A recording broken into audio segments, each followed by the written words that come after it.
Good evening, everybody. Welcome to Punch, Kick, Choke Chat. We're so excited. We got our host chat tonight. And as we got this new format rocking, we're just going to jump right into our first concept, our first question, our first idea. So we were talking before we all logged on here in person about the idea of kata for people as they get older and training in martial arts. And I know you had some ideas about that, Hanshi Legacy. Do you want to kick us off and we'll go around the horn with some thoughts on that? Just before we start, I'd like to mention that a very good friend of mine in Ireland, who was a Northern Karate student and was a teacher there for 15 years, has passed away. And I'm wearing, when I went to Ireland, he bought me this Harley Davidson shirt, and I'm wearing it in his memory tonight. Yeah, I was thinking about kata for the elderly. You know how,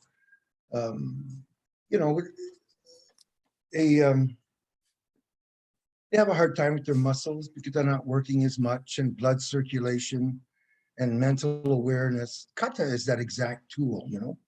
Keeps the muscles and organs healthy, has good blood circulation, keeps them mentally sharp and aware. And it also keeps their minds open to trying new things because, you know, kata, you can separate it from karate. Right, you can take that as only part of karate, whereas fighting, for instance, if you have to include that wouldn't be good for them. Timing, coordination, less falling down.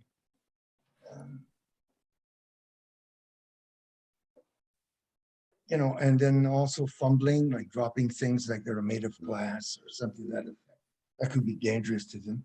Keeping them busy, less lonely, getting more used to being alone and doing stuff for yourself without needing someone else. And, being more self-sufficient.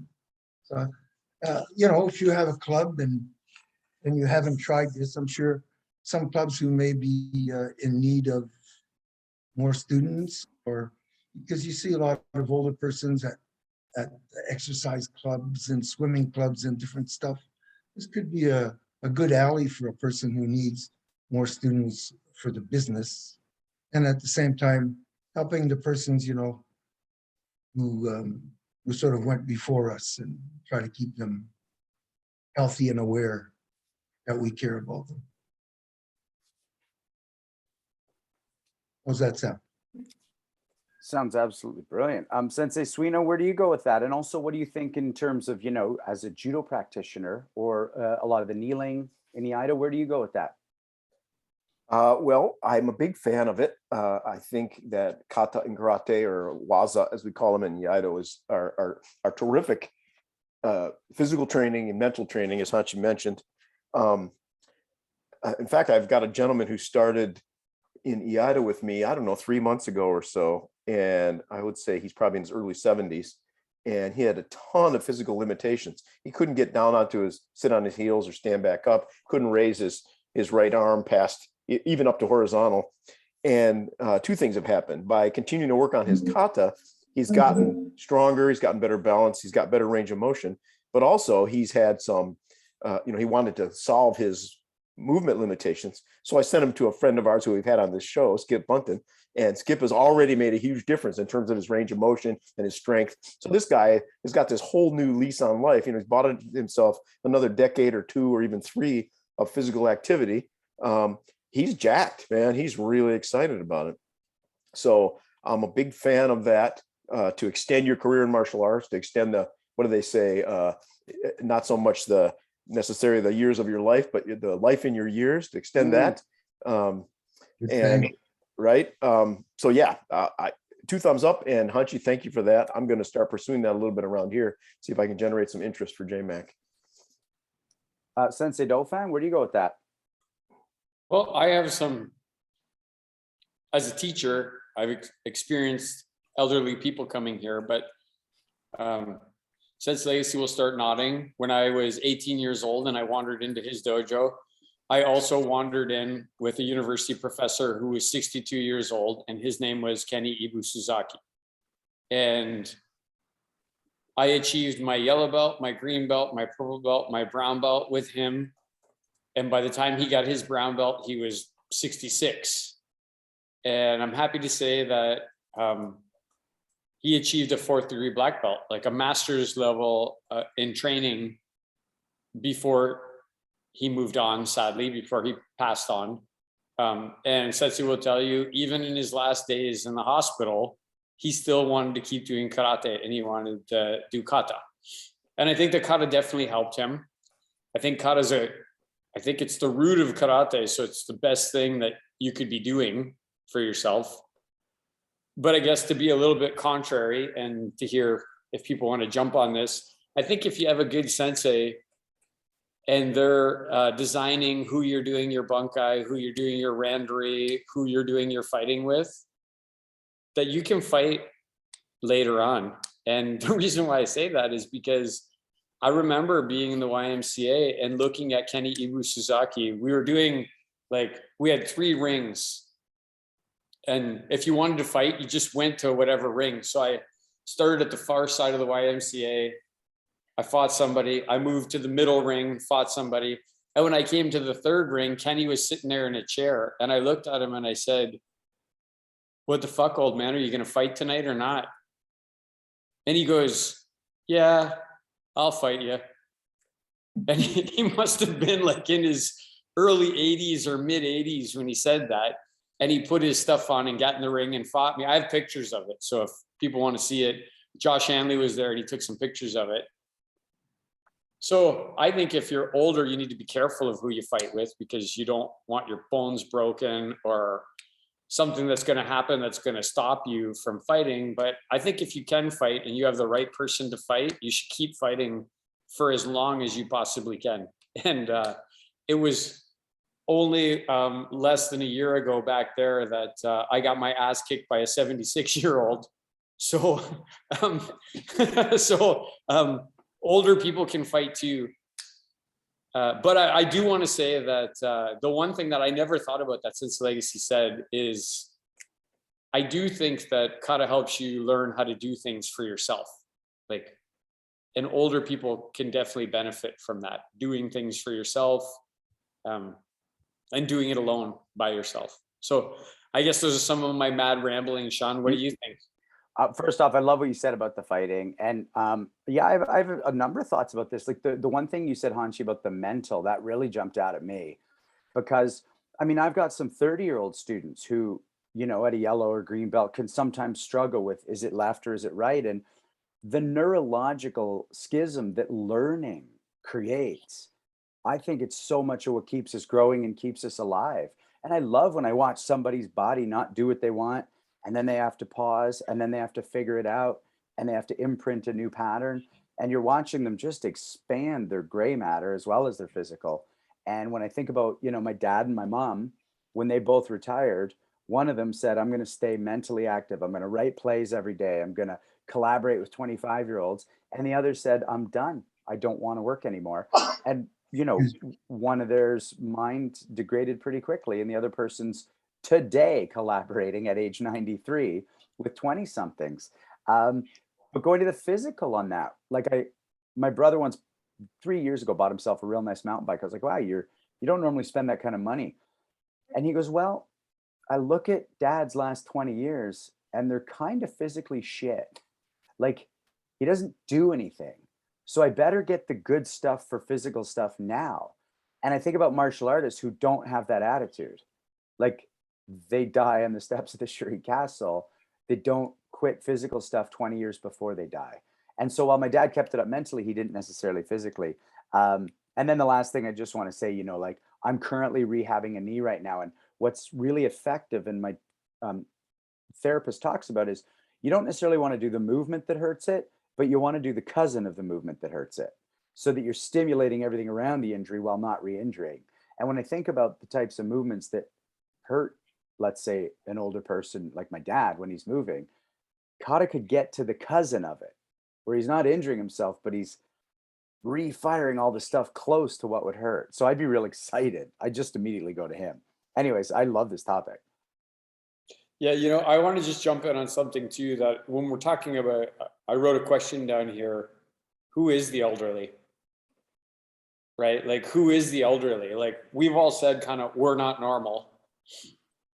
People often don't believe Sense Legacy 76. They don't believe Sense of Suino. He always jokes about being on the foothills of senility. Nobody believes that.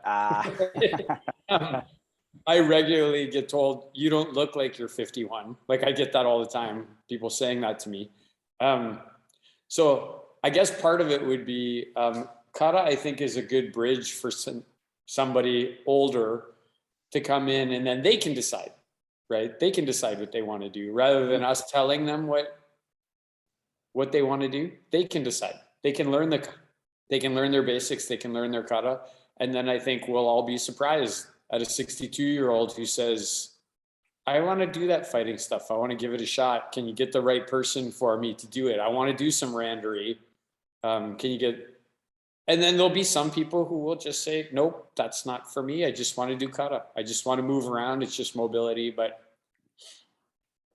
just a thought building on what we're talking about. To answer the question about who are the elderly, I believe those are the people who let the old man in. And they don't, and I learned that from Clint Eastwood during an interview. The guy said to him, how is it that you keep so healthy and so young and still working? He said, well, whatever his name was, I don't let the old man in. So some people probably have never heard that. And today, you know, if you mention that to elderly people, they may just wake up to that fact.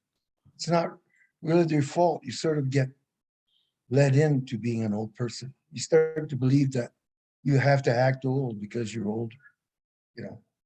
So this is a way of trying to help bridge that, step over that, or turn your back on getting old. Well, and that, you know, people leave so much potential on the table as they get older. Sean, as you described your parents' different paths, and I've seen it over and over again with people, they get to a certain age and they stop. It's not as easy as it once was, right? Although at some point we're going to have a podcast about the revolution in longevity and health. It's not as easy now in my 60s as it was in my 30s to exercise, but the body responds, right, when you push it. I remember before the first Murph I did, I wasn't doing pull-ups. I hadn't done pull-ups in 20 years. First time I tried to do a pull-up, hurt like hell. I was like, holy crap. I don't remember pull-ups hurting this bad. But 2 days later, I did 2 or 3. And a few days later, I did a few more. Pretty soon, I was pounding out 20 pull-ups pretty routinely. And then I did however many you do for the Murph, 100, I guess. And eventually did 100 with a 40-pound vest on. And it didn't hurt. The point was, sometimes the symptoms of old age are due to, not always, but sometimes the symptoms of old age are due to underuse. Of course, ask my wife this question. Sometimes due to overuse. Sometimes you work too hard and your wife won't take breaks. I know you're listening. There's that side of things too. Your body, I'm sorry, go ahead. No, please, Hanshi. Yeah, your body does what your mind tells it. So I think it needs to be a lot of good mental wellness, a lot of being aware. And karate will do that for you. You know, gets the blood flowing. When the blood goes through, it refreshes everything, keeps everything aware and alert. Your internal organs are in better shape. It's just, but you're the driver. That's what you can't forget. You got to grab a hold of the steering wheel and start leading your life to where you want it to go. You don't give up until your last heartbeat, and that you can't control. Hanshi, how do we address this? You know, we've talked a lot of times on this show that, you know, if you want to be a complete martial artist, like a lifetime complete martial artist in karate, let's say, you can't just do kata, right? Same thing in judo. You can't just do academic technique. You have to spar in both those martial arts. How do we address that? We know this is good for people. Do we tell them, hey, sorry, you're getting a slice of the pie, but we're saving the rest? Well, I think that there is a point where you have to step away from harmful fighting. Just, you think Muhammad Ali, like after his time in as the champ. You know, as he gets away and got older, I'm sure he's still, look at Mike Tyson. Who in the hell is going to stand in front of him at his age? Man, can that guy hit. Mhm. You know, when you get to be my age, where I'm 76, and I still move around sometimes with Randy, sometimes with guys in my dojo, but it's not a fight, an intense fight. There is no goal, no aim. It's just moving around, throwing the techniques. So that will even keep you sharp, you know. But kata will substitute. Once you get to be a certain age, let's just say 80, and it could be 90, you're probably doing your kata as fast as you're fighting. So you only need to maintain. Like, there are 3 phases of martial arts learning, okay? Working towards being the best you can be, and then retaining. And that's at the very end, that's what you're trying to do, is just retain it and use what you have. Keep yourself lively and good body and mentally good circulation, like I was just saying. So you don't have to fight. Look at Kenny Ibusuzaki. Like Randy was saying, he was 2 weeks from the end of his life. And I walked into the hospital, and there was one of those robes open at the back. And I walked by the visitor's room, and I saw somebody in the corner of my eye doing kata. I stopped, and I took 2 or 3 steps back and looked in there. He was doing Pinat Shoda, right? And the last thing he said to me about martial arts, I talked to him after that, was, "Hey, Hachi, how you doing?" I goes, "I'm good, Kenny, how are you? How's it going? You know, oh, I'm doing fine." He says, "Can you give me some hints as to how I can make my fighting better?" That was the last thing he said to me in martial arts. And I sort of smiled at him, and we went to his room. We talked for the last. But it's not sad. Kenny Ibusuzaki was a model for all of us. For me, I admired him myself. I remember when you graded him, Sensei, I said, when he Sensei graded him to a black belt, I said, you realize that he's Japanese and now he's wearing a black belt and he's older than you. And every time anybody walks in the room, they're going to think he's the instructor now. And I guess maybe you can't say that anymore. Maybe I'm being racist, but Kenny would just laugh if I said that. So I think you're good in this company. yeah. Since Suino, can I chip in on that? Do you mind? Like it, I think that it depends where you start, right? Like Sensei Legacy doesn't need to fight every day anymore now, unless he wants to, right? At a certain point, you reach this level in your martial arts where it's like, you've done so much, and it's so burned into you, it's who you are. And then you kind of get to decide, right? Like that, I'm not fighting for the next couple of days. I don't need to. I've already did that. I've already been to the war. I'm not going to do 36 katas every time I come in. I'm just going to do these 4. I already did the 36 for 5 decades, right? I just want to concentrate on these next 4. But I think if you start, I think you're going to miss. Like if you start when you're 62, 65, and you don't try and suck in as much as you possibly can, you're not going to be the same as you could be. I just don't think you will be, personally. And the last thing I want to say is we keep talking kata, kata, kata. Let's not forget that kata is not just standing in the room by yourself doing low blocks and high blocks. It's also grabbing onto a partner, shifting around, doing the techniques that you can do. And that's like to me, one of the most important elements of kata is not just doing a good low block and doing a good front kick. That's great.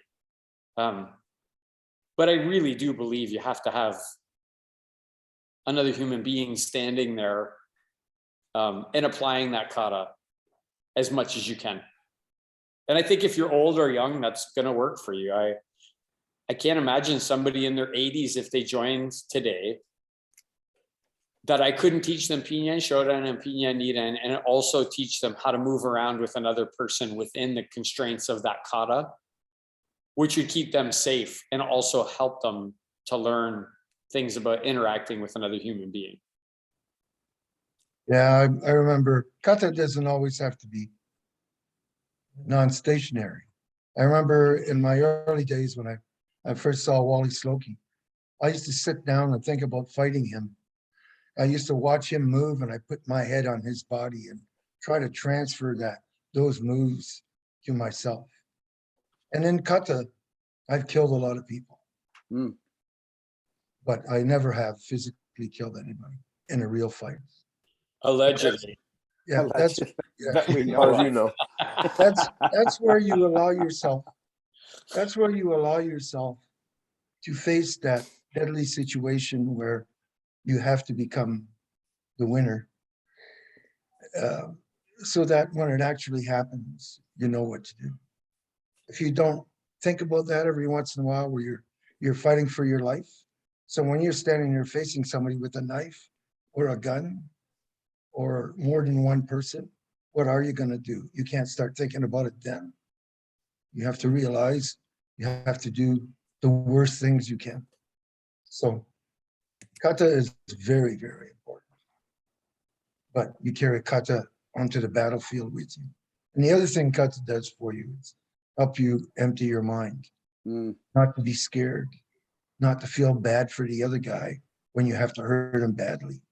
And those things, only people who train over 30 years realize how dangerous and important that is as a true martial artist, not to try to harm anybody unless you absolutely have to. If you guys don't mind, I wouldn't mind picking up on two things you both just said. Sensei Dauphin, what you said too about, an 80-year-old moving around within a certain constraint. Anytime you have what we call the third man in the ring and rules, you're already saying we're not just going poke out eyes, break any limb, anything goes. So as soon as you add a weight class or a constraint, even if you're the toughest MMA fighter at 145 pounds, there's still a decision been made about what restrictions exist to keep you fundamentally safe. And you're not fighting you're not fighting Ngannou at that size. And so there's no, what's the word, like shame or even, that's literally what we're doing all the time is we're creating it. And so it just happens to be those constraints for that person. So it makes all the sense in the world to me. And then the other, I just want to share a quick story. I was on TikTok and someone was like, what's better, Muay Thai or karate? And I just kind of chimed in real quick. I was like, practiced well, they're almost identical. And karate has all the elbows and kick checks, etc. And the guy goes, so few people know that because so much of it's just the kata. And I said, the katas where the neck breaks, the gouges, the stomps, and the killing live. So yeah, it's just amazing how many people don't understand what you just said, Hanshi, about the kata being where people die. Yeah, because so many people, I'm sorry, are stupid. And Well, sure, they're just dumb. They're just dumb in martial arts. That's it. Yeah. People could come in here, Sean, any Friday night they want. You can come in here any Friday night you want. You'll be standing in front of Ron Watson. He's 65 years old. He's going to punch you in the fucking head so many times. And I don't care if you're 20 years old. He's going to light you up. Light up. And he's 65 years old. But he started, a long time ago. And so he's still doing what he wants to do. Mario Musso, another one in his mid 60s. I'd love to see somebody on the sidewalk, some 20-year-old kid try and grab his watch or something. They'd be laying on their ass so fast. I think that comes from kata. Like, I think a lot of that training, even the bravery to come in and fight, comes from training the kata.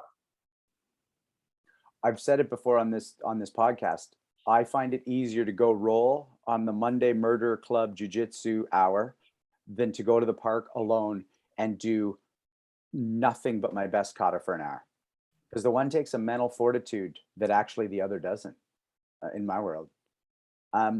Okay, I know we have intros to do, but I feel like there's a little kernel here I want to ask. And I actually want to start with you, Sensei Dauphin, then we'll reverse the order, which is you're talking about two things. One is, Hanshi mentions the idea of maybe a kata only type of thing for older people, and you're suggesting that might be a good idea, but also that you could include all the fighting. But you've talked in the past about, perhaps different streams of martial arts, where if somebody's not trying to be a teacher, do they need to know all the kata?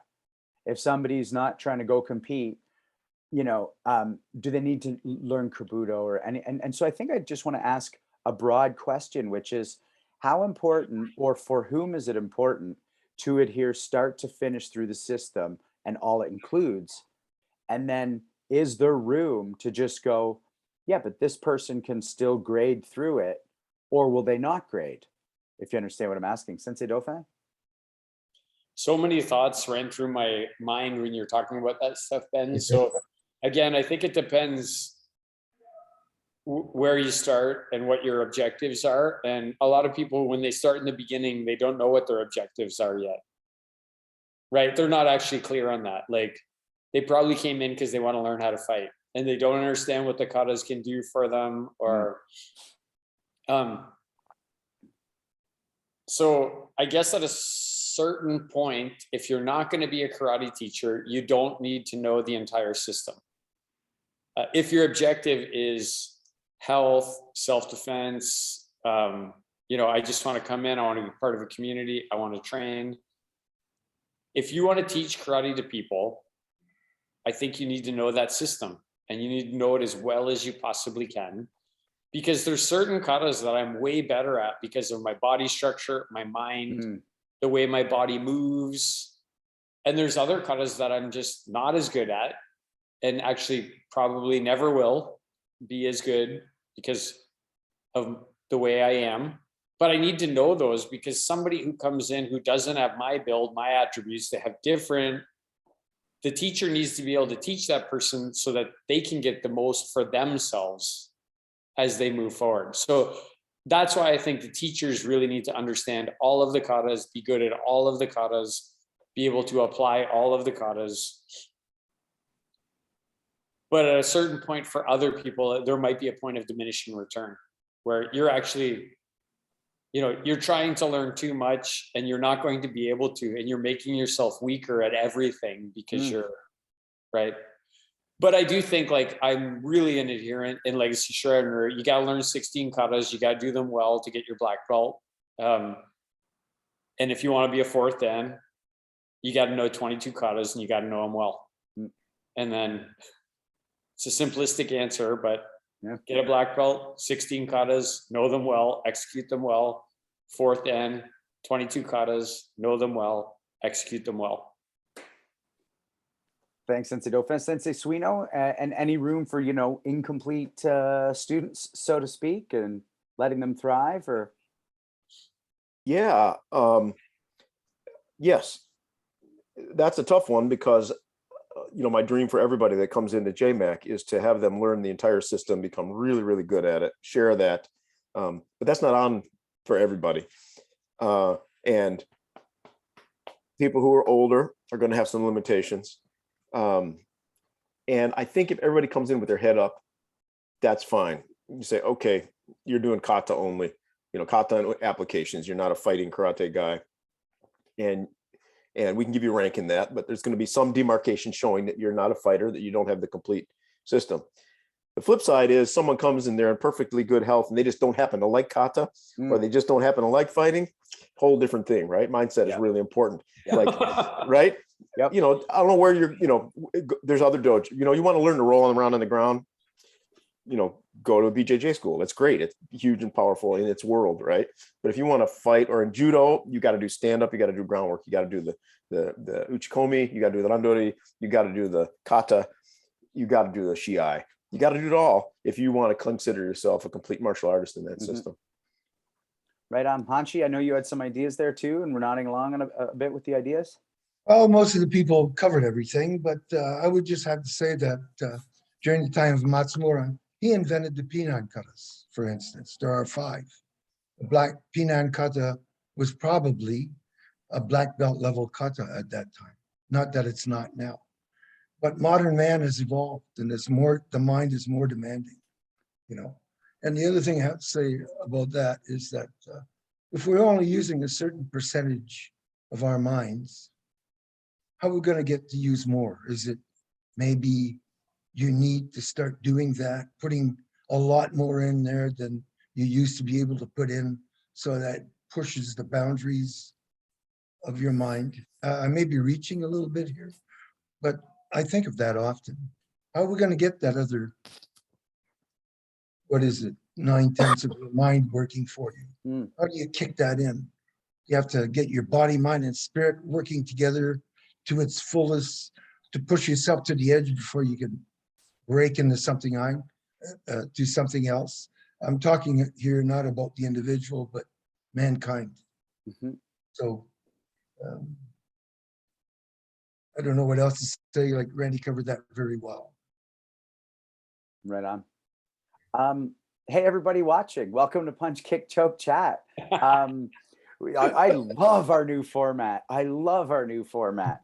And I'm loving this conversation so far. So I'm going to, we're technically doing our longer intros tonight, but, you know, I'm just going to say that, you know, to my left on my screen is Sensei Niklaus Suino, and it's always my pleasure to introduce him. He's an 8th Dan in Iaido, and he is the founder and the head of the Japanese Martial Arts Center in Ann Arbor, Michigan. He's a 6th degree black belt in judo and jiu-jitsu, and he was handed a blue belt by Hoist Gracie in Brazilian Jiu-Jitsu after he watched him for about 8 seconds and realized that this man needs to be ranked and working with the advanced students in the class.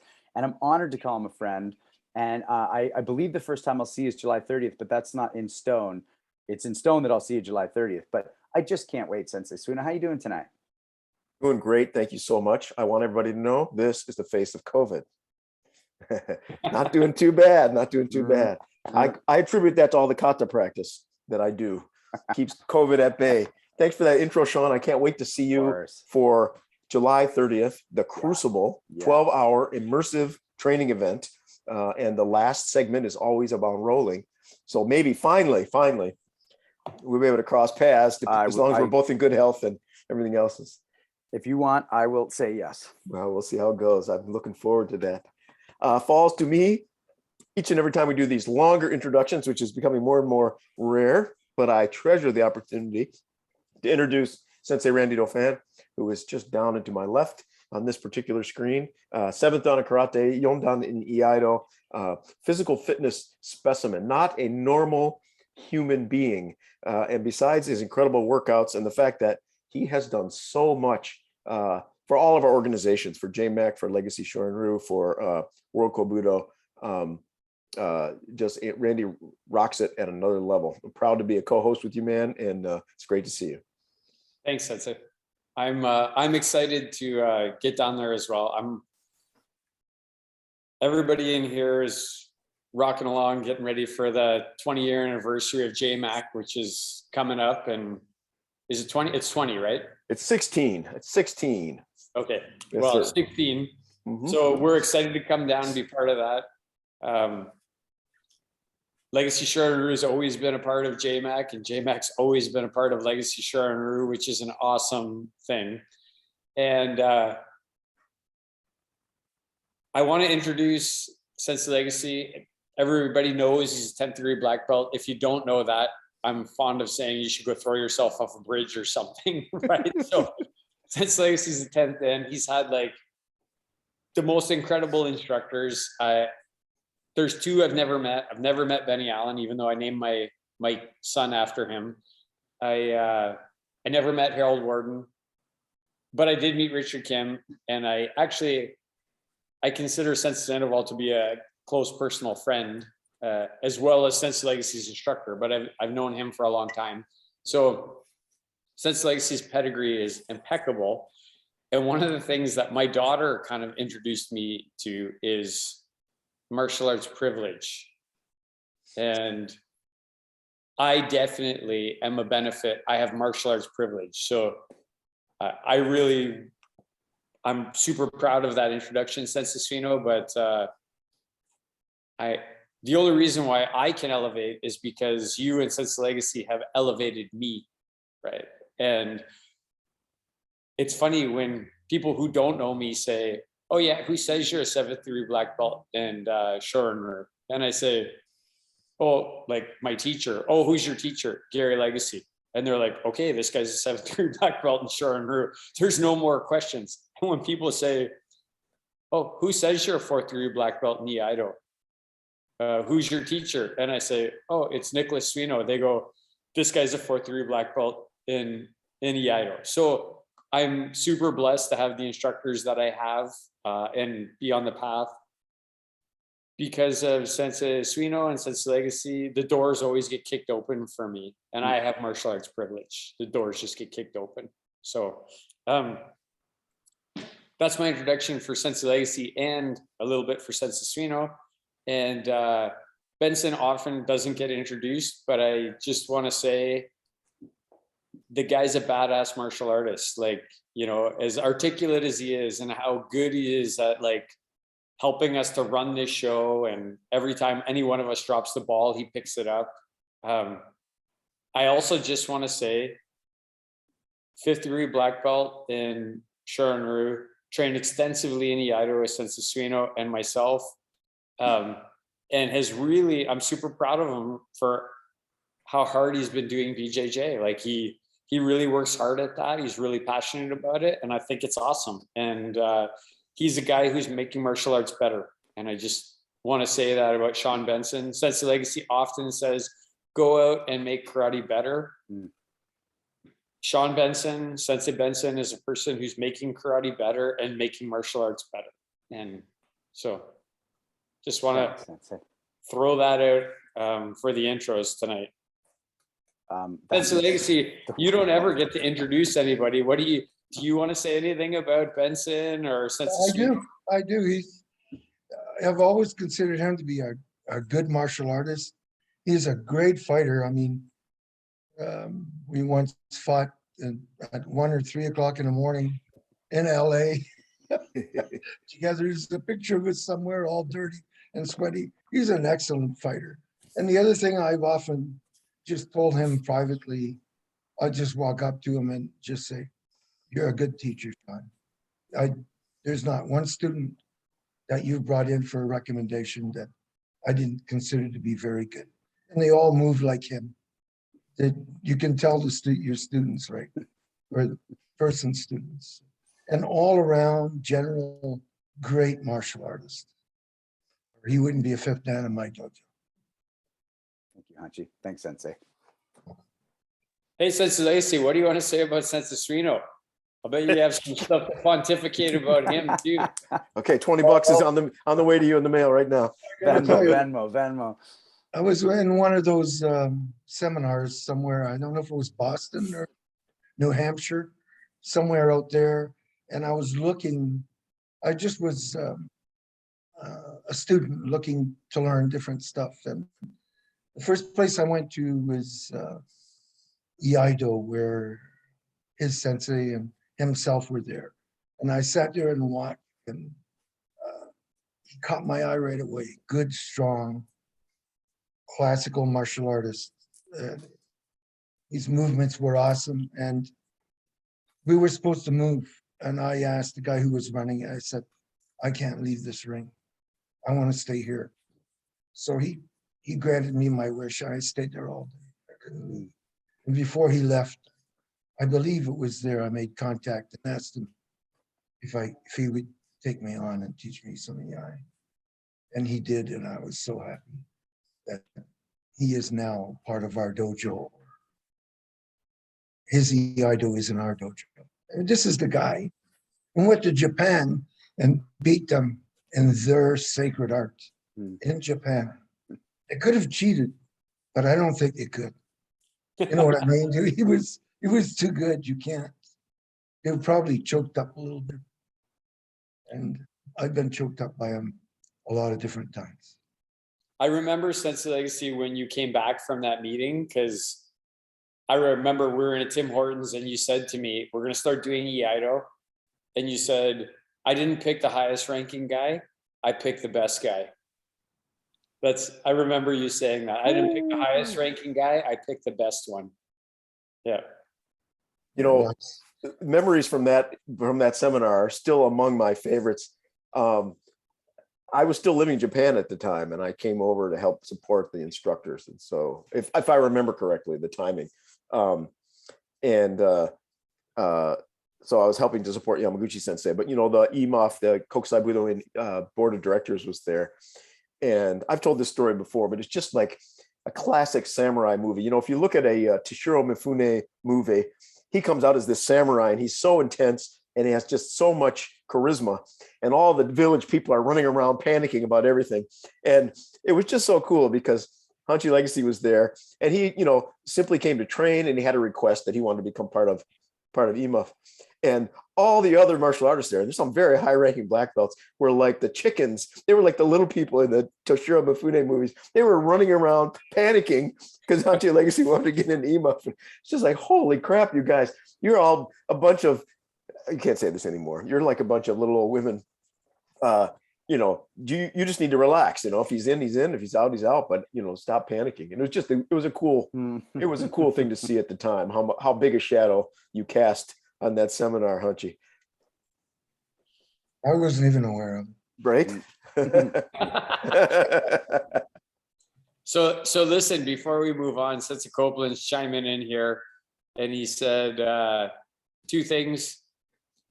Oh no, you have COVID. So I'm assuming he's directing that to you, Sensei Suino, because you and he have that new thing now, right? Like, I gotta say, at the May seminar, one of the things that brought a lot of joy to my heart was seeing the two of you meet each other in person in the instructor's room, give each other a huge hug. It was awesome to see you two connect physically and in person.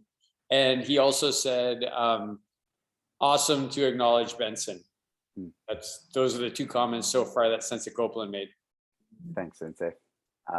Yeah, if you've never heard your teacher speak about you that way, it's very touching, and I'm kind of choked up here still. So let's throw it to someone else. Robert, there's a question from Stavroulius. So why don't we throw the camera on him and let him be a part of our show? And by the way, just so you know, we've already got some questions, and to be honest, it would be tough to get to if you haven't already thrown a question in. But when we do our host chat, we want you to be on camera and part of our living history when it comes time for the questions, which is unlike our normal guest weeks. So it's happy to have you here. Stavros, what's your question for us? Hi, Senseis. I was wondering how, if it has at all, how has teaching changed the way that you view or that you practice martial arts? Once you started teaching students, did that change how you practice and how you viewed things? I know all of you have students in a bunch of different things, so I was wondering if that changed anything at all for you. So Stavros, you're new on this, so you got to direct the questions to the people, like Oh, first, specific, second, a specific third, person? Yeah, send Okay. it to somebody and then send it to the next person. Yeah. Okay. Well, Hanshi, can we start with you and then we can go to Sensei Suino, Sensei Dauphin, Sensei Benson after that? Thank you. It's changed me personally a lot because everyone is different. People think a different way. So two different things is you have to learn how to teach them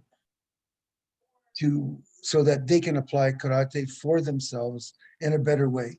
And then the other thing is when you watch them fighting and doing kata, everyone has their own flair. And if you're a good teacher, anything that results in being greater or better than what you do, you always learn. You're always a student. And if you're not, then you start to fail yourself. So to me, it was teaching. That's why I never quit. It's because I keep getting fed by my students. So I find that to be a very good source of just knowledge, common knowledge. Thank you, Hanshi. Sensei Suino, how has it changed anything for you at all? Yeah, I'll just glide past the details and tell you, I think one of the most pivotal things that changed for me was the realization, I think what Hanshi just said, the realization that by teaching, I continue to learn. I was focused for my first 35 years of life on me, trying to be a better martial artist, trying to win tournaments, trying to be a badass.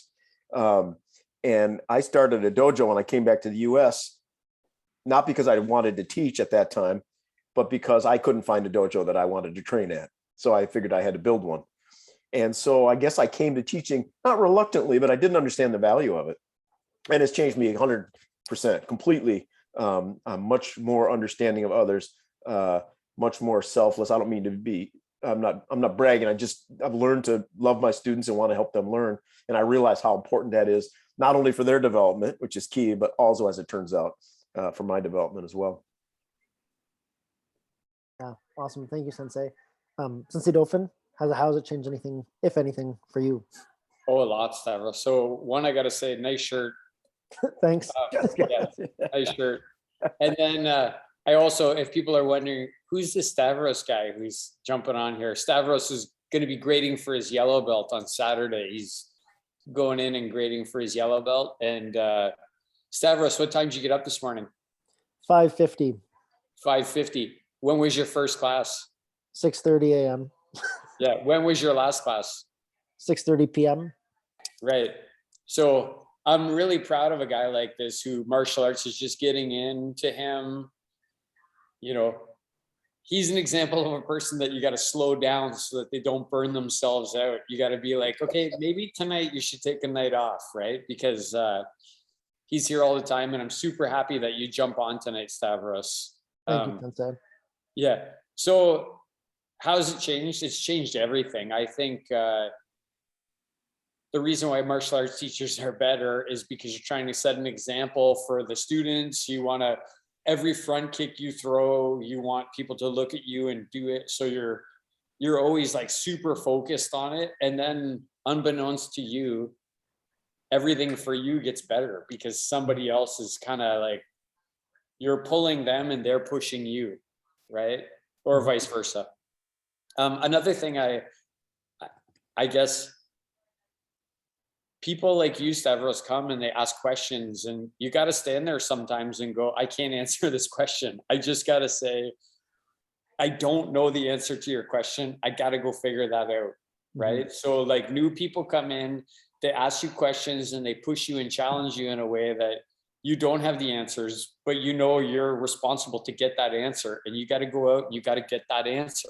Right. So you got to go out and do it. So yeah, there's so much we could talk about. That's a topic that we could talk about forever. But the last thing I'll say, Stavros, is you're lucky. Had you joined karate 26 years ago, you'd have been getting a really shitty karate teacher because it would have been me. And you're lucky that you joined 26 years later, and now you're getting a pretty good karate teacher now, right? And luckily I have still Sensei Legacy guiding me on the karate path. So when I get stuck, I still get to go back to him and say, Sensei, I got this Stavros guy. He's asking me these questions and I don't know the answer. And then he just says to me, this is the answer. And then I go tell it to you, and I stand there and look like I'm the great one, right? But really, luckily I had a sensei who could teach me so that I could pass it along to you. That makes sense. Thank you, Sensei. I appreciate that for sure. And Sensei Benson, has it changed you at all since you started teaching students? I'm laughing at the 26 years ago. You'd have had a fucking brilliant teacher, and you'd be grateful for it, because that's what I got. 29 with Hanshi and 26 with Sensei Dauphin. It's brilliant.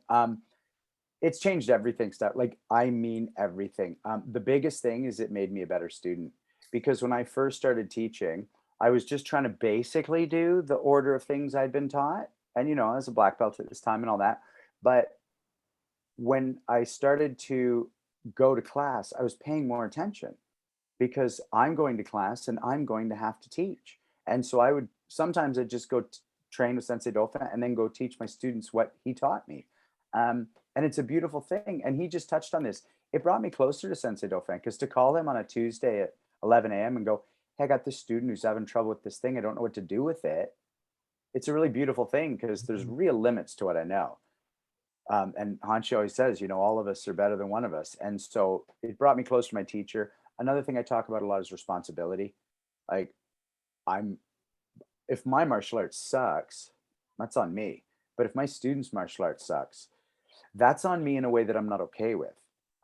So I really stepped up my game. I started training more. I don't really think I became even remotely somebody who trained enough until I was teaching. And this is the last thing I want to say is I really, you know, had to learn how to train by myself, because when you're teaching, you're giving a lot of time to other people, and you can sweat and leave a class with a little bit of sweat, but you haven't really done your own karate. And so it's like, great, that's not your karate for the week, Sean. That's your student's karate for the week. It helps you, but you better find your own time. And I'm lucky enough with my travels and stuff that I did learn how to train alone. And even as a white belt, I'm like, I'm going to the park to do all this. And it sounds like you have that too. But anyways, that's my answer. It changed everything and continues to. That's awesome. Yeah, thank you, Sensei. And thanks all of you. That's yeah, that's really interesting to hear about. And I've heard little bits and pieces from Sensei Dauphin in class and stuff. So I was really curious to hear it from everybody else as well. So thanks to all of you. Thanks for chiming in, Stavros, with a question. Really good to see you. My pleasure. See you Saturday. Yeah, see you Saturday, Hunchi. No.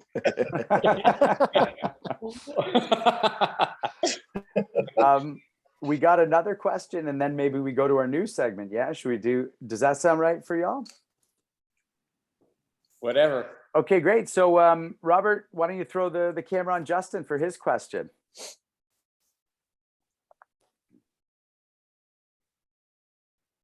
Here he comes. The forehead of Justin. That's a 5 head at that angle. Yeah. The forehead of That's all we saw. You just write the question yeah. backwards on your head. Yeah. I do that that's for, right, for yeah, tests. you know, Yeah. Can you see my eyes? Like I'm not squinting enough. Am I? Nice. Oh, I'm sorry. Okay.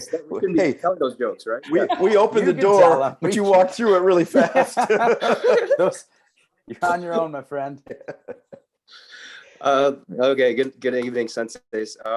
This is actually a question more towards Sensei Suino, but I would love for anyone to chime in on.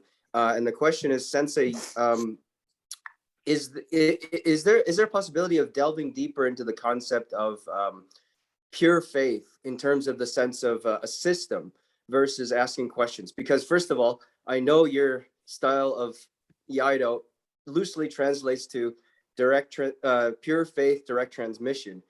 But I also notice on PKCC, you also like to say, if you do not ask, you shall not receive. So where's the balance there? And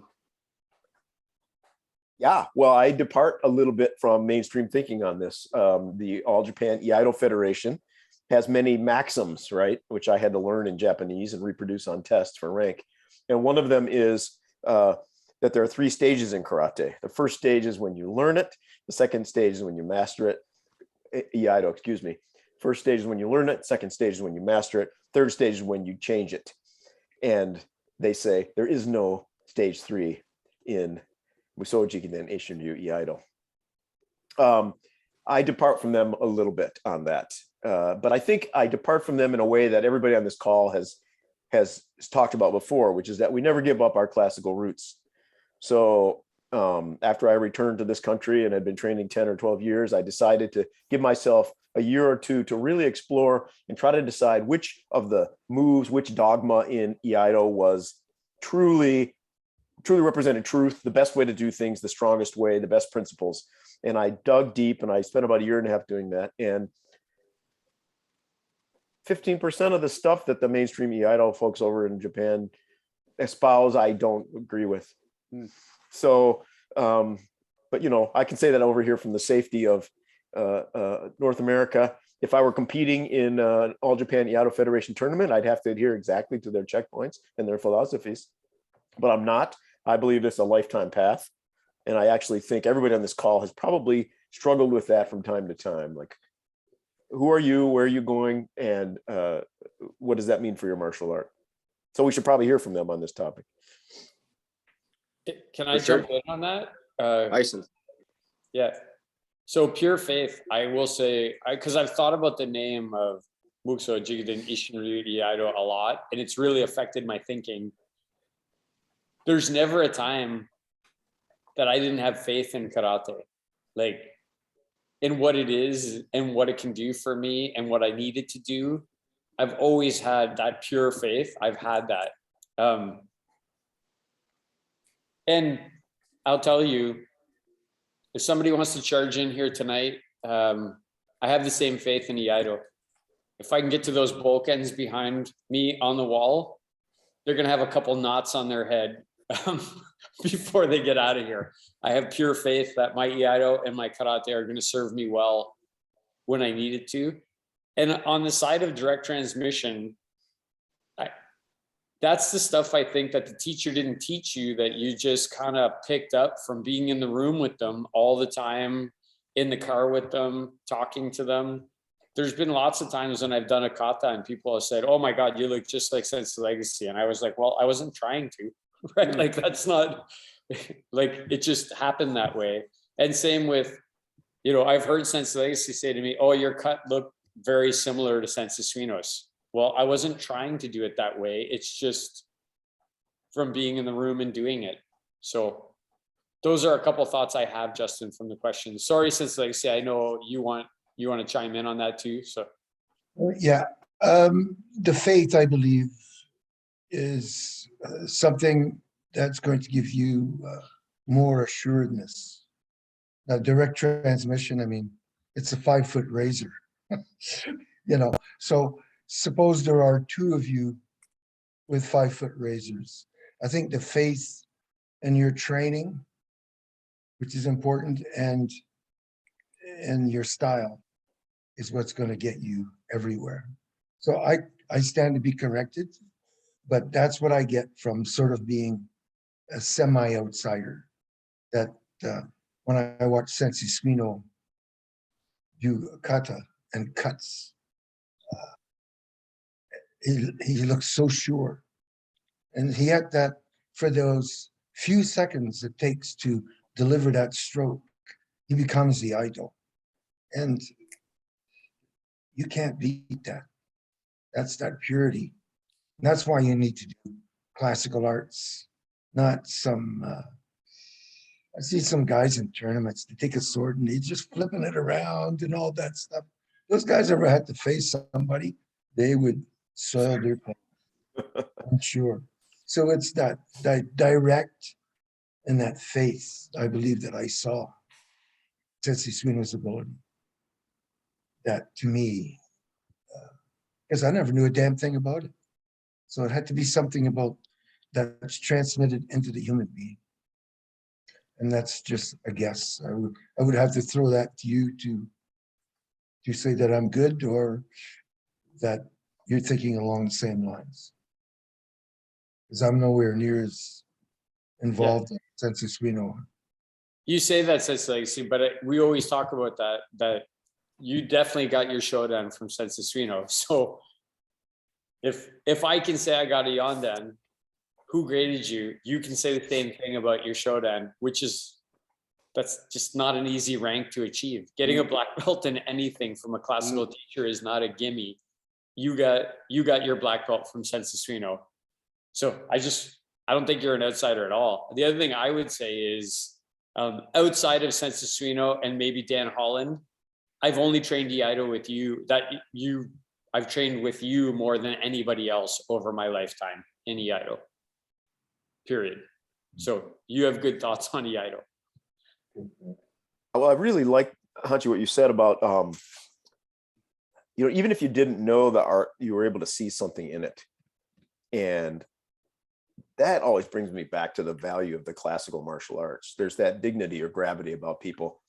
Yes, it's their confidence, right? Their calmness. There's just some power of the classical martial arts. And it sounds hokey to say, but it's like you are living the generations of people that came before you. And the closer you can embody, I have a theory about genetics and skeletons, and I'm not going to bore you with it, but I think the martial arts is how we form the skeleton that we're given. And by that way, we almost take on the genetics of the history, right, of our teachers. And so you exemplify this classical thing. And I see it in the legacy karate, and you see it in martial artists who are doing that, who have devoted their lives to classical martial arts. It's wonderful to see. Externally, we do different arts. Internally, we all mature the same. And I think that's what we see in each other. Benz, what do you think? Yeah, I definitely have a thought, really, and it goes back, to what you asked about devoting yourself to the system, and then if you do not ask, you shall not receive. And so, Justin, this is a rhetorical question, but do you think a student of Sensei Dauphin's has to worry they're not going to fight? Of course not. But I bugged him when I started training with him. Can we fight? Can we fight? Can we fight? Because I didn't understand or have faith in what I was going to be getting. And I didn't need to ask for it. The asking was showing up. The asking is walking through the door. So asking, to my mind, is like, I need to open my mouth and ask for it, or it won't happen. But we have a great saying in sobriety, which is you're either in fear or you're in faith. And when I'm going, Sensei, will we fight? Will we fight? I'm in fear because I'm thinking about the future.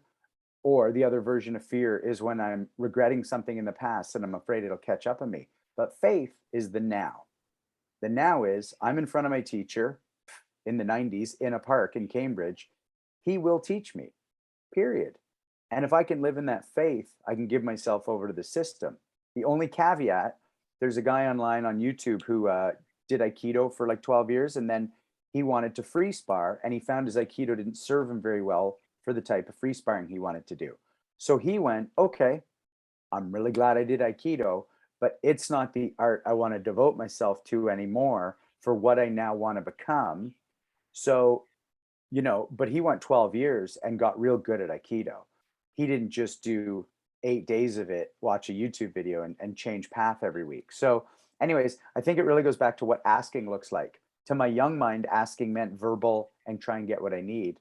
To this mind, it's like by showing up in front of my senseis, that's me asking, and I'm going to leave the rest to them. Point. Very profound. Yeah. Awesome. Thank you very much, Sensei. Much appreciated for always your wisdom. Thanks for chiming in, Justin. And if Stavros is on, if you're not aware, Justin's going to be grading soon at Sensei Suino's dojo. So see you there, Sensei. Practice enough, but not too much. Hi, Sensei. Not a note for most. You're right.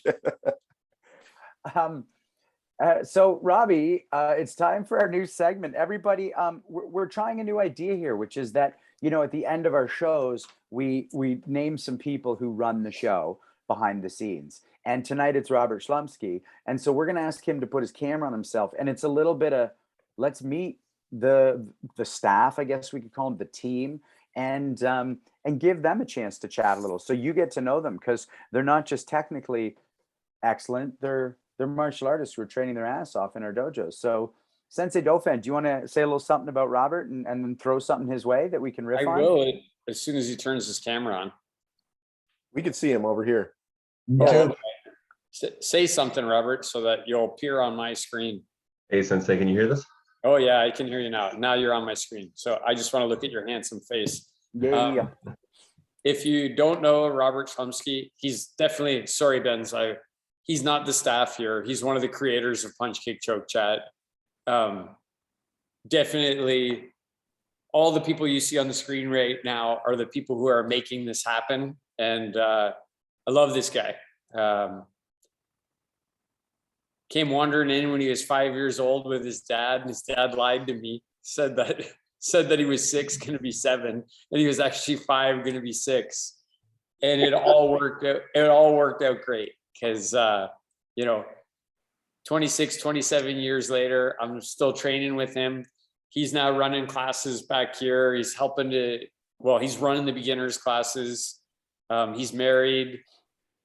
He's got twins, 2 young kids, got a master's degree from the University of Waterloo, working on his PhD from the University of Waterloo in engineering, by the way. So he's smarter than you. If you don't think he is, he is. Not only he's smarter than you, he's better looking than you, and he's better at martial arts than you.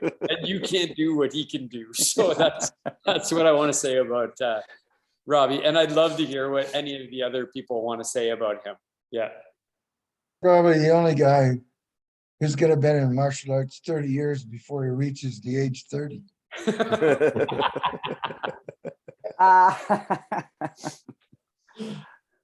He looks that young, doesn't he? He does. Sensei, do you remember your first time you saw him? He was just this little guy. He was just this little guy. And no, he was quiet, polite, didn't say much. And the first time I really got to know him wasn't through him saying anything, is he started to rise in the dojo. In the ring, especially, he's extremely fast. He's as fast as lightning. So that's why I don't stand in front of him now. Hey, do you remember when he was, you called him up to fight somebody at their black belt recommendation, and he hit them with a sidekick and broke their ribs? And I think he was about maybe 17 or 16 years old. And the other guy wouldn't get up, and you said, you get up or you fail your black belt grading. I didn't even tell him that.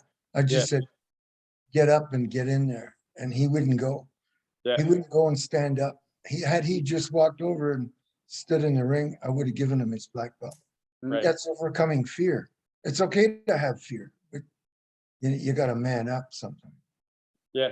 So Robert's one of the few people who can say he was a barrier to somebody getting their black belt. He prevented them from getting their black belt. Yes. Go. That's legit. Yeah. How old will you be when you've been in martial arts 30 years? I just want to know so I can compare everyone else. It'll be 35. When I'm 35, it'll be 30 years for me approximately. Amazing. Yeah. Hey, Sensei Suino, what do you want to pile in on Robert? Well, I've gotten to know Robert not well, but a lot better since we've been doing Punch Kick Choke Chat, and I've been coming up to Legacy Shorin-ryu, which has been my honor. I love his kids. But my signal memory is the first time I saw Robert, sparring with somebody, as you guys have alluded to. He's just so fast. And when it's one of those guys, you look at him and you go, yeah, he's fit, but he doesn't look that, he doesn't have giant shoulders or anything. He's not scary to look at, but holy crap. If anybody isn't sure what it's like to get your ass kicked, put on the pads or don't, and just ask Robert to go around with you a couple of times. He's so fast, so accurate. It's just fucking awesome. I'd be happy to oblige if anyone's out there. Happy to oblige. Yeah, I like that too. That's a Legacy Shorin trait as well. Right? Yeah, totally. Yeah. Well, Hey, it's supremely dangerous to have that trait embodied in somebody as good looking and nice as Robert, because people are going to make big mistakes. Right. Before I throw it to Benson, I just want to say that Robert's wife is much better looking than he is. So I just want to throw that out. But you were there on day one when Robbie came in. He was 5 years old. You've been with him all the way through his journey. What are your thoughts on Robert? Well, I'm so glad you said that, because I think I sent you that photo a little while ago, Robert. It was in the dance studio, so I don't think it was your first years, but you doing a shuto, and that's what I had my film camera, and I was playing around, and it blows my mind. And the one thing I want to say is, whenever I go down to that dojo and you walk in, the room just feels more complete, and that's a function of your role and who you are, but it's also a function of time. You feel like a brother to me, and I know you started as a much younger one, but that's irrelevant. The other thing is, like, hands down, one of my top 5 favorite people to fight with on the planet. Like, if someone said there's 5 people you get to spar with the rest of your life, you're one of them. And you're one of them because I don't get away with any of my shit with you. It's got to be real. And I better be blocking, and I better be moving fast. And, I can get away with some stuff with some people and not with you. And, iron sharpen iron. So that's why I like being around you.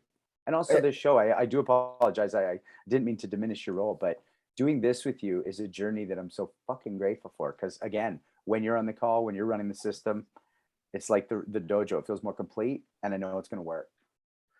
And Robert, you're on my list of people I want to grapple with, just so you know. Robbie, what do you want to say about anything, that intro? How does that make you feel? Like, what do you want to say? I've got a lot of $20 checks to send in the mail, I think, but we want more. Just Hachi, what you said, it just reminded me of the one. There was a different black belt grading, and I was walking in and just getting ready to fight some of the people that were grading, and I remember you called me the spoiler just for that reason of yeah, getting in there to mix in with the first cues going in for their black belts, and I don't know. That was a fun title to have for a morning. You still have it and keep it. We Yeah. need some of those people not to get their show The dance. spoiler. Yeah. Spoiler, There's yeah. something special, you know, it's like destroying the villages and killing all the men and driving the women and children before you. There's something about getting people to fail or quit. It's not you seek out and you don't get joy from it, but Yes, you do. there's Yes, that. you Okay. do. The truth is, it's really fun. Yeah, in Yokohama, I had this nemesis. This guy was about my size and about my age, and for 4 years we fought like dogs. When I first got there, he kicked my ass all over the dojo, and then finally, after about 3.5 years, his work got busy. He had to take about 3 months off, and he came back, and we stepped on, bowed to each other, walked up, laid hands, and I did this foot sweep on him that I will never forget. I'm sure I'm exaggerating, but he was about 6 feet in the air. It happened so fast and so suddenly, came from somewhere in me that I didn't, was completely reflexive. And he fell down and he looked up at me from the ground, got up, bowed to me, and quit, and never did judo again. You got a problem, Robert. Sensei Copeland just put a message in the chat and said, "Can I make an appointment with Robert?" So you better be fast. Yes. You have the Japanese word for spoiler. I have to come up with it, Sensei. Hachi. That's a Could be- great Yeah, word. Zen That's name.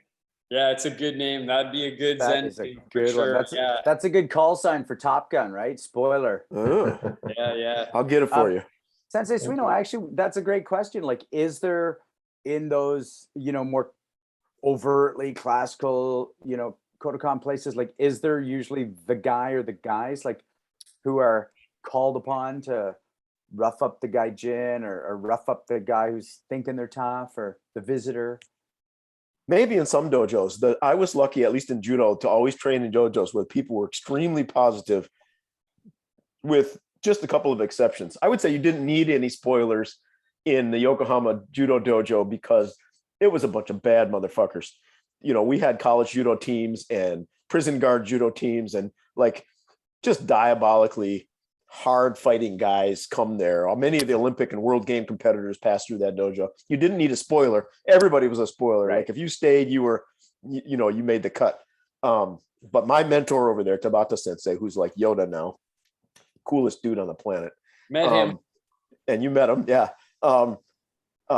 He was a spoiler in this sense, is that he would be at these practices, usually on Thursday and Saturday nights. And, he would supervise and he would train, but he would always keep his eyes open. And if someone came in and they were an asshole, like they did dangerous judo, he would tell them, listen, you're being dangerous. Stop doing that. Like fight hard, but don't be dangerous. And he might tell him once. I don't know if he ever told anybody twice, but if he hurt somebody, if that person was told and they hurt somebody, next round he'd say, "Oh, you and me are going," and he would injure them with the same thing that they injured the other person with. And I've never met anybody like him. He could call his throws on you, like he could dictate everything. And so so he was the spoiler, is what I'm trying to say. It didn't happen often, but I saw it enough to know that he knew what he was doing and he made it work. Yeah. Hey, I want to mention that a couple of things. One, we had a guy who used to punch people in the grading all the time. He'd punch him in the face. And then eventually he failed. And then one Saturday morning, we were all going to fight. And this guy didn't have a partner because nobody wanted to partner with him. And Sensei Legs, he was like, ran over, and you never seen Sensei try and put his sparring equipment on so fast because he was going to become the spoiler. And when he turned around, there was like a little girl standing there because that guy saw Sensei Legs putting his stuff on and started shitting his pants because he knew what was coming. So that's one thing I wanted to say about the spoiler. Another thing I'd say is at the university club, we had a guy come in with a white belt on who is a black belt in another martial art from another club. And Sensei for about, 4 or 5 classes said, "You're better than these people, stop hurting them." you're better than these people. Stop hurting them. Settle down. And then when he had primed us, but one night he came down to me and this guy who's on the wall, his name is Tim Black. Tim Black is like 6'4" and weighs like about 130 pounds and was about 2% body fat. And he brought this guy down by the belt to the two of us. And he said, look, guys, this guy's way too good to be at the white belts down there. I want him to train with you tonight. And then as Sensei walked past me, he said, he never comes back. He never came back. He never came back after that. There always has to be a spoiler. Well, this actually goes to something that I had actually written down, but I didn't want to talk too much when Stavros asked this question, is that that's something you also learn being a teacher, is that you have to run the club, right? And strangers are going to walk in. Like, you have to be willing to be tested in a way that you don't necessarily as a student. And I remember feeling that when I started teaching in the gym, when I taught in the park, like, it's like, oh, you might need to be the spoiler that night for your own club for some stranger who's going to come in and go, what's this shit? Any experiences like that? Like, do we want to round the horn on that a bit? Well, I can tell you, Sean, if you come in this dojo when I'm here and you're a threat to any of the students, you're going to face me first. Yeah. Like, period and end of story. And then luckily for me, if they can get past me, they're going to have like a myriad of Robert and Ron Watson and a bunch of other black belts. They're not going to, you're making a huge mistake if you go into a dojo like this and you think you're going to challenge the instructor. You're going to lose. You're just going to lose. You cannot win. Hanshi, thoughts about running a club and having to think about who's walking in the door and what challenges they might present? Well, what you're all saying, we have a crust. We're a classical karate club. We don't, guys who win tournaments or think they're good guys, or guys who learn karate off TV, or they come in and they're looking to get themselves a reputation. We have a very thick crust. So you could almost pick anybody, you know. Hey, Sensei Lacey, what about the guy who walked onto your floor with a white tiger logo off of his off of a karate uniform and started teaching students? Where did he land? How many steps did he miss before he I'm like, yeah, well, this guy came in and I just looked up and there was a guy standing in my class teaching. And I said to myself, well, he may be somebody, so, but he was quite young. So I walked over to him and I said, excuse me, could you introduce yourself to me? What are you doing in here? He goes, well, I just thought I'd help you teach. I said, do you have any identification or anything? And he opens up his jacket and he's got the tiger off of one of the uniforms, you know, that you buy a uniform and it's got like the tiger on it, sewed to the inside of his jacket. So I said to Bob Folkart, throw this guy down the stairs. He grabbed him by the ass of the pants, scruffed the neck. We were in a YMCA. I was lucky I didn't get sued. And he threw them down the first flight of stairs. It was in the old days. Like Allegedly. allegedly? Yeah. Hypothetically, if one did do that. Yeah, I was young then, you know, if I did it today, I would do it in a different manner. That was like 1976, right? So like that wasn't today. Something like that. Yeah. And if you don't know who Sensei Folkart is, he's another one that you're going to find out. If you try and mess around with him, you're going to find out. Anyway. Sensei Suino, any concept about or thoughts about, you know, challengers coming into the dojo and you having to be your own spoiler or one of your guys? Yeah, that's a judo thing, right? Sensei Suino, judo guys come into other judo dojos and want to do randori, right? Like that's yeah, and we welcome them. And it's just like most BJJ dojos will let you come in and roll. We welcome them, but of course, my concern is always safety, and always have this talk with strangers. Hey, listen, right? Everybody's here as a lifetime, you know, development experience. You know, we're not training for tournaments. We don't know you, so it's important to go be more careful. And 99.9% of the time, people are cool, right? Like they might go a little faster or harder if they're tournament players, but they're usually pretty cool. It's just that one person. But I've just found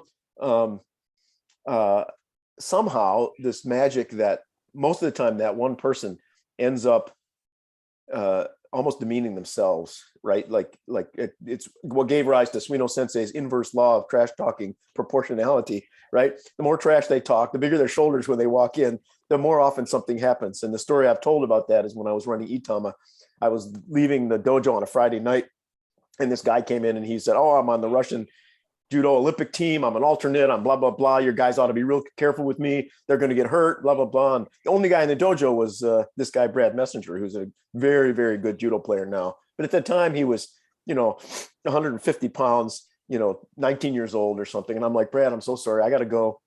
Be careful. This guy claims he's this amazing Russian judo player. I just hope you don't get hurt." He said, "I'll be careful." I get in the car, I don't know, 30 seconds, 45 seconds. I'm down the road, my phone rings. I pick up the phone. "Hello?" He's like, "Sensei?" I go, "Yeah." He goes, "I'm really sorry." I go, "What happened?" "This guy's arm is broken. I'm taking him to the hospital." And I guess the guy tried some insane judo technique on my poor Brad. Was the whipping post at Itama, right? He was like our whipping post. Now he's an effing badass. But the guy just was, he talked too much trash, and he couldn't back it up, and he got hurt really fast. And that happens a lot probably at legacy karate and in judo. You get choked out, or you get arm barred or tapped or thrown really hard on the ground. And okay, glad you came in. See you next time, right? Robert's actually probably the guy who has seen me deal with those types of situations, maybe more than anybody, because he's been sitting on the ground when a white belt came in and wanted to fight me, or when sitting on the ground when I fought him and everybody in the class. Like, yeah. And in Sense Legacy's class, I've seen people come in and, remember the person in Sense Legacy who didn't want Suzanne Hod? Didn't think that a girl should be teaching him karate. He found his way out the door physically, allegedly. Allegedly, he found his way out the door with 4 of us. That's what I say. You're not going to win. Like, you come into JMAC and you think you're going to go through that group. You're not going to. Like, Sensei Suino, I've rolled with him. 155 pounds feels like a car is sitting on your chest. I watched Dan Holland go out and just fight everybody in Japan with a smile on his face as he was going around. And I don't even get me started on Dana. He's going to hurt you bad. Like, you try and roll around with that guy. The last thing you're going to remember is his shiny bald head. And then you're going to wake up in another place. You're not going to win. You come into Legacy Shiranru, you're not going to win if you come in. And I'm saying this on the internet. Come on in. If you want to, the door's right there. Come on in. Yeah. I love what you said, Hanshi. The crest is thick. That's a fucking cool phrase. I wrote that down. That is, I feel that. And that's what I'm hearing. There's a club. There's a club. You're walking into a club. It's a beautiful thing. Goes back to the beginning of that concept with kata, Some old people walk through the mall and some people go to a karate club. Yeah, and it's more than any one of us, Ben. It's a group of people, right? The club is thick because there's many people behind that crest. It's not just one. You might see one person on the surface of it. You're not seeing the other 50 that are standing behind it. I remember when I first went down to Los Angeles and I was writing those musings from LA, and I remember in one of the newsletters I put, just because you see someone walking by themselves, it'd be unwise to assume they're alone. That's the way I thought about our crest. We're late. Let's round the hornet and then let's figure out what's going on for next week. Hanshi Legacy? You said it all. It was a great talk, great chat. I guess we rambled a little bit, but that's what this is about, just giving our opinions and emptying yourself out in front of everybody. Sometimes you have to be careful but anyway, it's a great talk. Sensei Suino. Love it as always. Thank you guys. Robert, I'm so glad you're on camera with us tonight. Thanks for everything you do. We could not absolutely do this without your full participation. Thanks, guys. Super Good. fun as always. Sensei Dauphin. Yeah, I wrote down a couple of things that are really going to stick in my craw, which was Sensei Legacy was talking about when you do kata, you're doing stuff for yourself, and you kind of built on it, Benson, when you said it's harder to go into a park and just do kata by yourself than it is, right, for somebody to roll or spar or whatever. I agree with that. I need to work that into my teaching a little bit. I also liked when Sensei Legacy said that Sensei Suino becomes Iaido.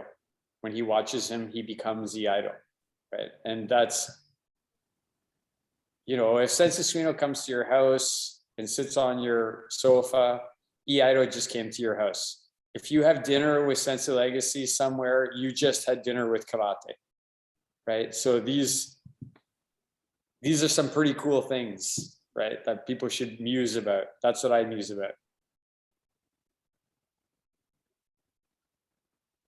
Thanks, Sensei.